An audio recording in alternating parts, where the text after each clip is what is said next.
بسم اللہ الرحمن الرحیم۔ سیرت النبی، نسب نبوی صلی اللہ علیہ وآلہ وسلم کا سلسلہ زری، ایک غلطی اور اس کا ازالہ، پارٹ 2۔ حقیقت یہ ہے کہ حضرت ابراہیم علیہ السلام کا چچا آزر بت پرست اور مشرک تھا۔ وہ آخری لمحات تک صنم کا پجاری اور مشرک ہی رہا اور جہنم میں گیا، لیکن حضرت ابراہیم علیہ السلام کے حقیقی والد مومن تھے اور ان کا اصل نام تارخ تھا۔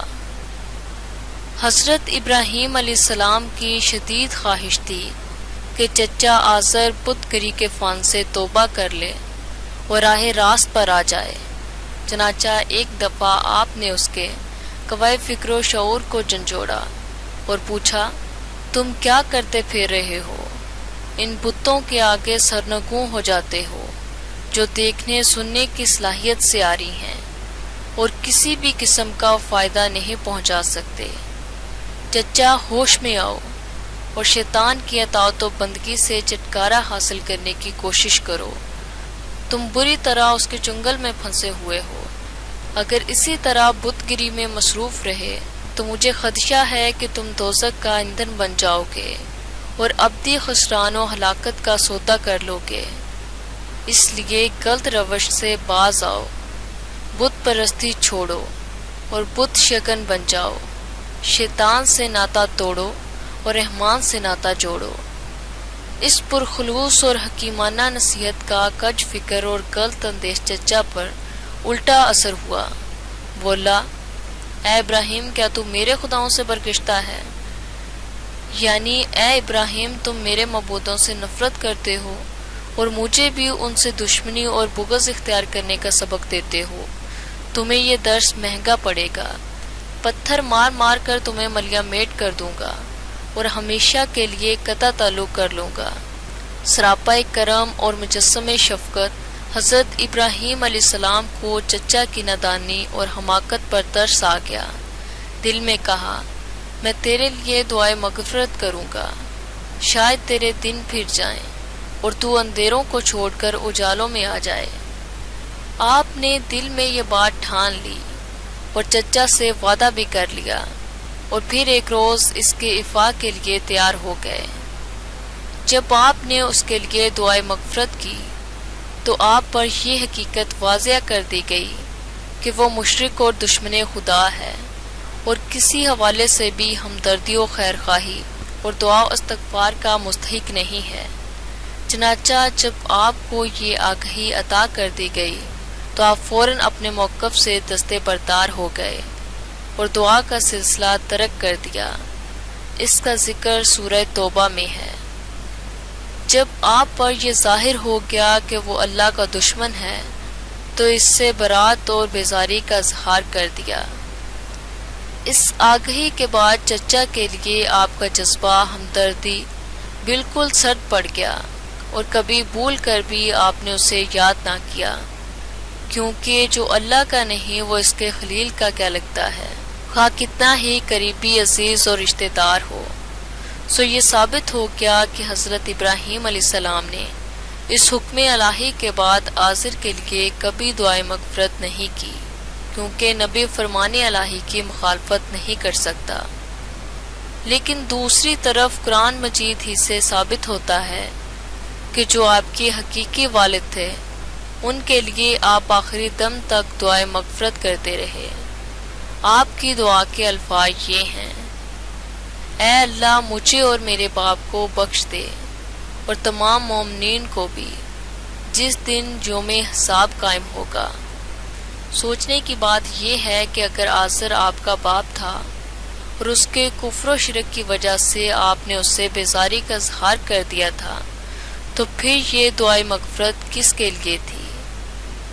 اس مشکل کا ایک ہی حل ہے کہ تسلیم کر لیا جائے آزر چچا تھا جس سے بیزاری کا اعلان کیا اور اس کے لیے دعا ترک کر دی، اور تارخ حقیقی باپ تھا جس کے لیے آخری دم تک دعائے مغفرت کرتے رہے۔ بلکہ آج بھی وہ نماز کا حصہ ہے، اور حضور صلی اللہ علیہ وسلم کی امت کو یہ حکم ہے کہ وہ تشہد میں یہ دعا پڑھے۔ اہل عرب کا زبان و بیان کے سلسلہ میں یہ دستور ہے کہ وہ چچا کے لیے باپ یعنی اب کا لفظ استعمال کر لیتے ہیں۔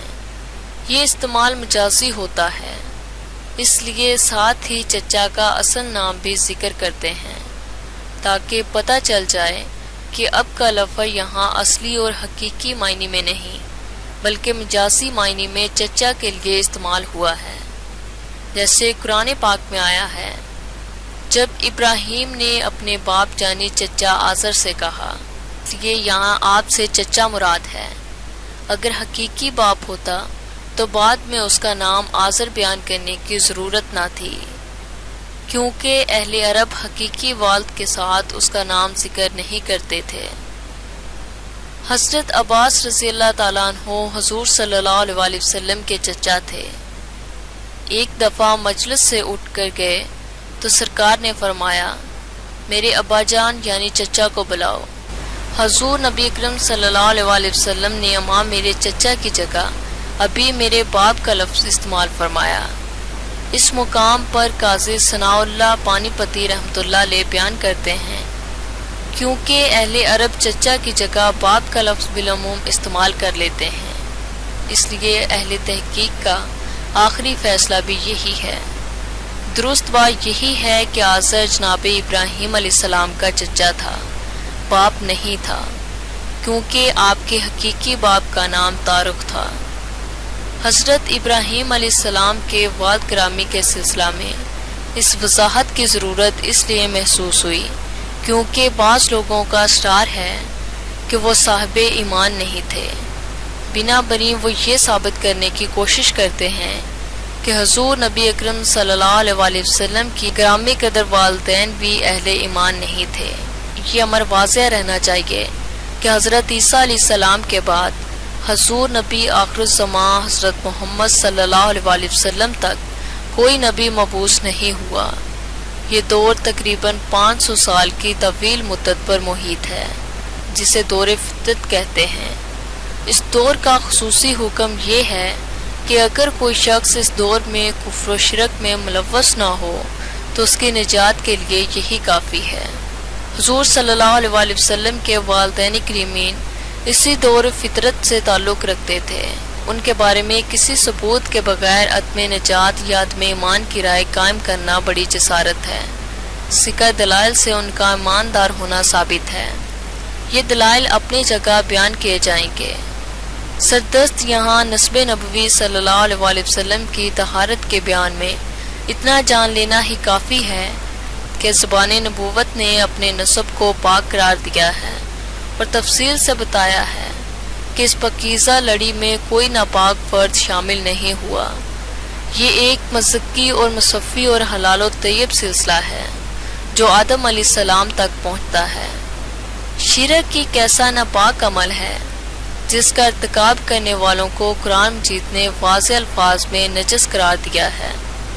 اے ایمان والو، جان لو بے شک مشرک لوگ ناپاک ہیں۔ اگر یہ فرض کر لیا جائے کہ حضور صلی اللہ علیہ وسلم کے گرامی قدر والدین شرک کا ارتکاب کرنے والے غیر موحد لوگ تھے تو وہ قرآن پاک کی روح سے نجس قرار پاتے ہیں، جبکہ حضور صلی اللہ علیہ وسلم ارشاد فرما رہے ہیں، میرا نسب پاک ہے اور مطہر ہے۔ اس دعائے طہارت میں اعتقادی، اخلاقی اور عملی ہر قسم کی طہارت آ جاتی ہے۔ اس لیے ارشاد نبوی کی روشنی میں یہی بات درست قرار پاتی ہے کہ وہ ایسی ناپاک علائشوں سے محفوظ تھے۔ ان میں عملی طہارت بھی موجود تھی اور اعتقادی بھی۔ اس لیے اس پہلو سے ان کی ذات پر ترنے ارشادات نبوت کی روشنی میں غلط ہے۔